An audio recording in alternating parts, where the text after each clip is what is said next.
بسم اللہ الرحمن الرحیم، الصلاۃ والسلام علی رسولہ الکریم۔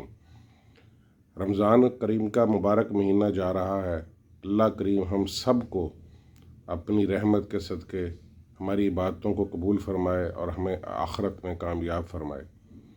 دنیا میں بھائیوں کوئی بھی چیز فری نہیں ہے۔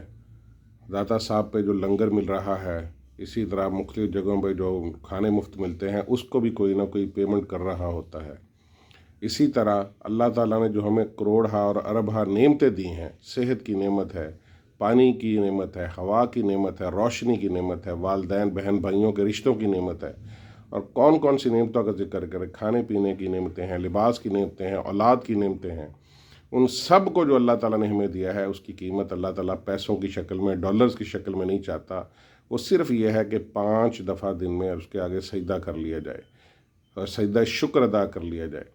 تو یہ سمجھیں کہ یہ ان نعمتوں کی، ان انعامات کی جو ہے وہ قیمت ہے۔ اب یہ سجدہ کیسے کیا جائے، اس کے لیے بہت زیادہ یکسوئی کی، بہت زیادہ فوکس ہونے کی ضرورت ہے۔ ورنہ ہوتا یہ ہے کہ جب ہم نماز کے لیے کھڑے ہوتے ہیں تو دنیا جہان کے خیالات ہمارے دل میں آ رہے ہوتے ہیں۔ تو اس کا سب سے اچھا طریقہ یہ ہے کہ جو ہی نماز کے لیے کھڑے ہوں تو اللہ کریم کو نے اگر ہمیں توفیق اور سعادت دی ہوئی ہے حرمین کی زیارت کی، عمرہ یا حج کی شکل میں، تو ہم نماز کے لیے جب کھڑے ہوں تو فوراً اپنے آپ کو مقام ابراہیم پر لے جائیں اور یہ تصور کریں کہ ہمارے سامنے خانہ کعبہ اور اس کا دروازہ ہے اور وہاں ہم کھڑے ہو کر نماز پڑھ رہے ہیں۔ اپنی پوری توجہ جو ہے وہ ہم نے فوکس رکھنی ہے کہ ہم خانہ کعبہ کے سامنے کھڑے ہیں، اور جب درود شریف پر پہنچیں تو اپنے آپ کو روضہ مبارک پر لے جائیں کہ ہم جالیوں کے سامنے کھڑے ہیں یا روضہ مبارک کے سامنے کھڑے اور وہاں پہ کھڑے ہو کر درود شریف پڑھ رہے ہیں۔ کیونکہ عبادت کا اصل مغز جو ہوتا ہے وہ اس کا فوکس کرنا اور یکسو ہونا ہوتا ہے، پوری توجہ دینا ہوتا ہے۔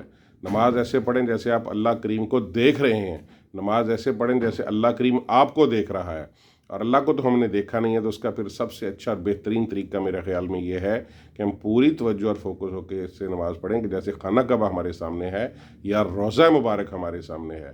اللہ کریم ہماری عبادتوں کو قبول کروائے، اور اللہ کریم ہم سب کو اپنے دوستوں کے ساتھ، اپنے اہل خانہ کے ساتھ، اپنے رشتہ داروں کے ساتھ جنت الفردوس میں اکٹھا فرمائے۔